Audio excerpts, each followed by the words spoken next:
Muito obrigado, Felca. Sente-se aqui. A gente fica um pouquinho do programa conversando. Maravilha. Há quanto tempo você, pelo que eu li, você aos 12 anos de idade resolveu ser um protagonista na internet, mas daí seus pais falaram não, é isso? Começou assim, com 12 anos de idade eu comecei a produzir conteúdo, mas naquela época eu era criança, não sabia nada das coisas, como que funciona, né? E naquele momento, eu contei para meus pais, e meus pais falaram, muito bacana o que você está fazendo, apoio, mas ainda é muito cedo. Eu acho que tem que esperar um pouquinho de tempo mais, você amadurecer, esse ambiente que você está entrando, talvez você não entenda tudo. Na minha cabeça de criança, pré-adolescente ali, eu fiquei, não entendi, fiquei meio revoltado por um tempo. Nossa, por que meus pais estão me proibindo? Hoje, quando eu olho para trás, eu entendo muito bem e eu agradeço meus pais. E aí você voltou com que idade a produzir? Com Felca, que é o canal que eu cresci na internet, que eu fiquei conhecido, foi em 2019 que eu publiquei o primeiro vídeo.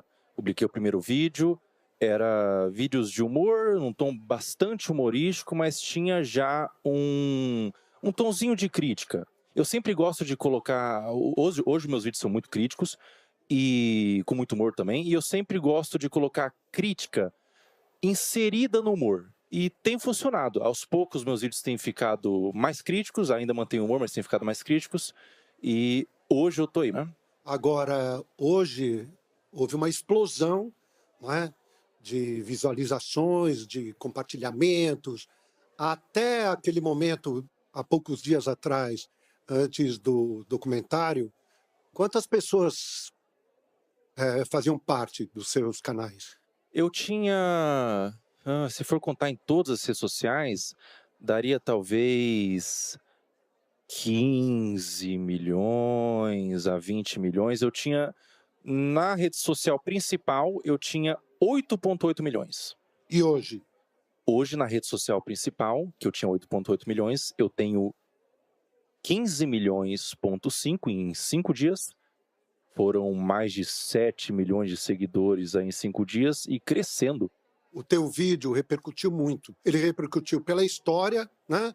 Através das pesquisas e das denúncias que você fez, mas ele repercutiu também junto ao comportamento das pessoas. Eu acho que as pessoas começaram a refletir mais, e eu já vi vários vídeos de mães falando eu não devia ter exposto tanto meu filho, apesar de nem ser uma exposição, vamos chamar assim, delicada ou sensual. Que reflexão você começou a trazer para a gente a respeito disso? Eu creio que esse é o ponto mais importante mesmo do vídeo, e você falou sobre ter chegado nas pessoas, e foi isso que eu observei mesmo. Me mandaram fotos, por exemplo, Serginho, de pessoas assistindo o meu vídeo na horizontal, que é uma coisa muito difícil nos dias de hoje, as pessoas estão consumindo todos na vertical, assistindo no ônibus o meu vídeo, no metrô. Eu fico muito feliz porque não é sobre mim, não é sobre eu como pessoa. É sobre a causa mesmo. Essas crianças, essas contas de perfis de crianças estão sendo utilizadas para promover trocas de pornografia infantil. Isso é muito sério. Isso é muito sério.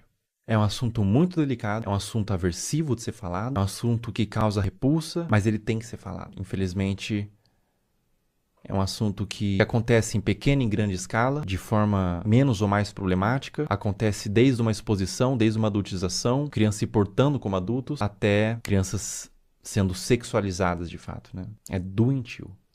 É doentio, é completamente doentio. É muito importante a gente falar sobre isso, e eu observei que esse movimento na internet de crianças produzindo conteúdo, e o público, ele era dividido, ele tinha outras crianças consumindo, alguns pais consumindo, mas ele tinha naquele público também, isso é muito sério, pedófilos. Tinha pedófilos consumindo aquele conteúdo. E era um conteúdo, Serginho, que se eu mostrasse pra você, sem dar o contexto, você ia falar que era um conteúdo inocente. Era uma criança brincando, era uma criança se divertindo ali com as amigas, mas existiam pedófilos, desculpa dizer, eu sei que é forte, cantando aquelas crianças. E daí você vê aquilo, você vai vendo aquele movimento, você vai vendo acontecendo, e você vai vendo pessoas que produzem conteúdo para suas crianças, pessoas que às vezes adultizam propositalmente a criança. Se você não sente uma indignação, você não é um ser humano.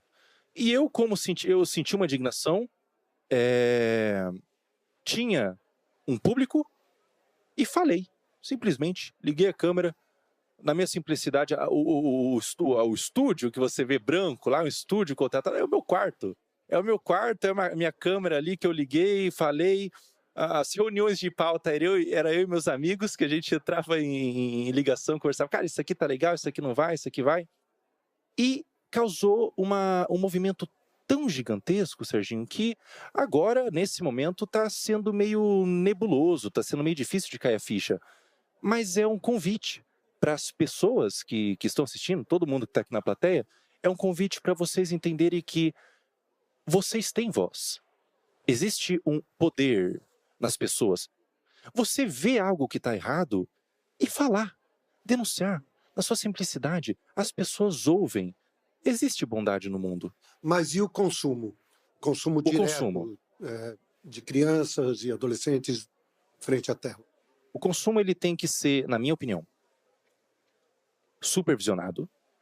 O pai tem que supervisionar o que a criança consome na internet, porque é muito fácil é muito fácil, o algoritmo mesmo é trabalhado para isso. É muito fácil a criança sair de uma animação divertida, que ela se diverte, para um conteúdo não apropriado. É muito fácil isso acontecer. É um movimento que acontece muitas vezes.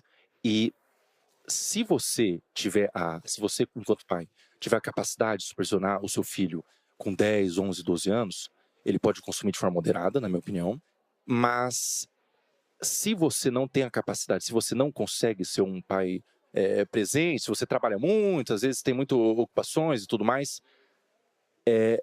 na minha opinião, bloqueio.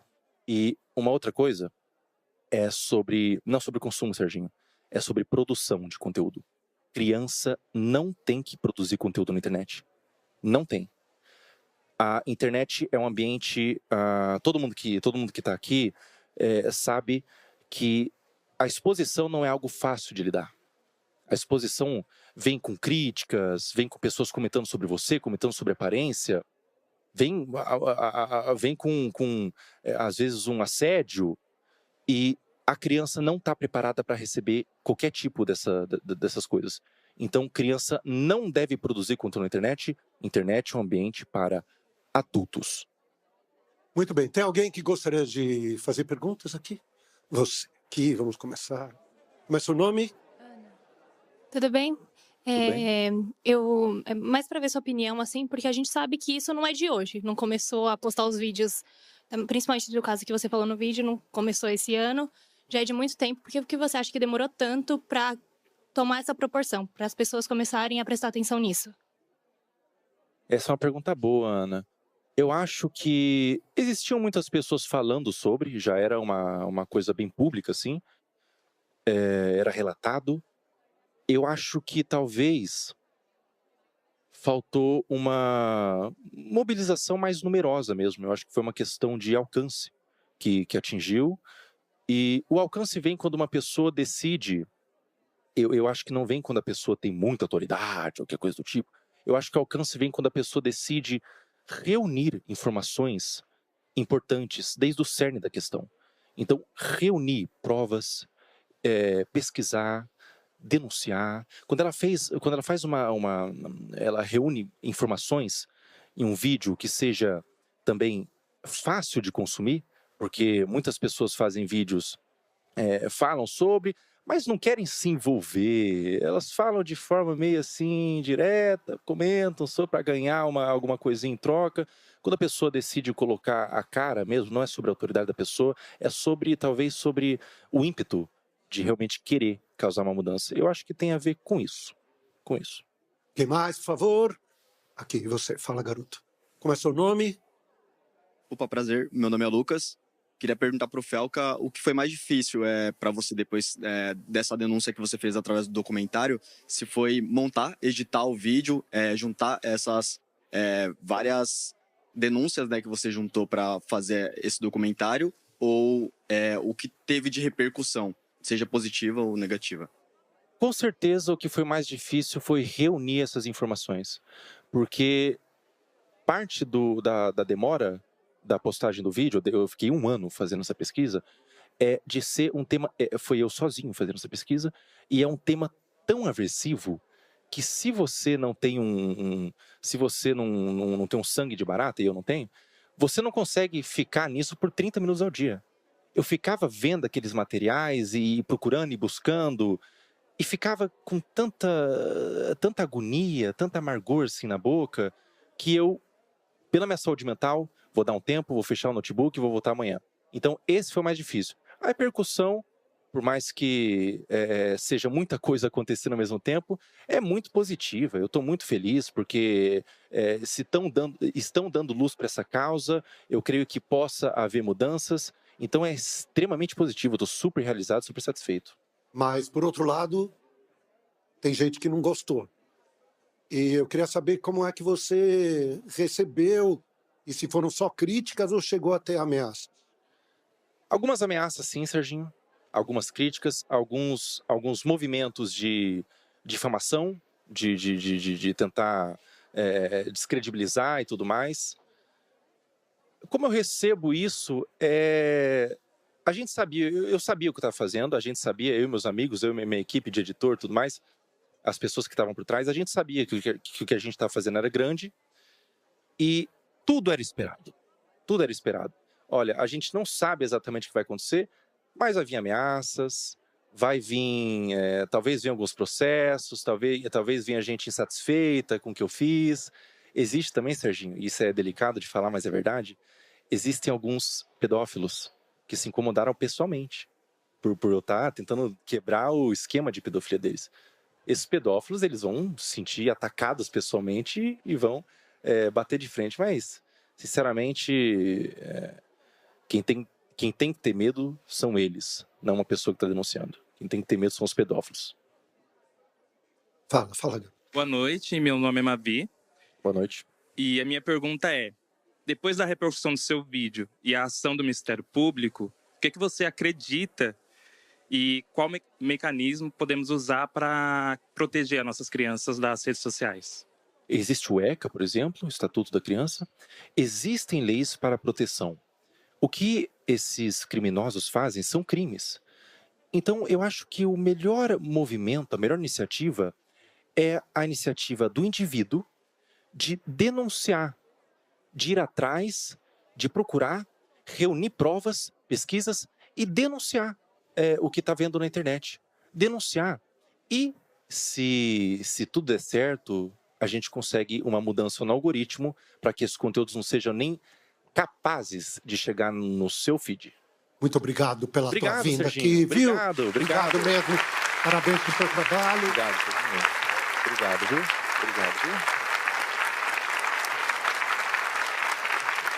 E até a próxima. Cadê o teu pessoal? Até a próxima. Cadê o Levanta pessoal? a mão aí, o pessoal do Tchau, Paola. Aqui, tchau, aqui. Fábio. Tchau, Aqui. Caco. Glória, Acho que as Xamã. pessoas estão muito impressionadas com a altura dele também. Quando ele entrou... E olha que eu tenho Pega esse quadro. 1,80m. Pega esse quadro. Não, eu tenho 1,80m.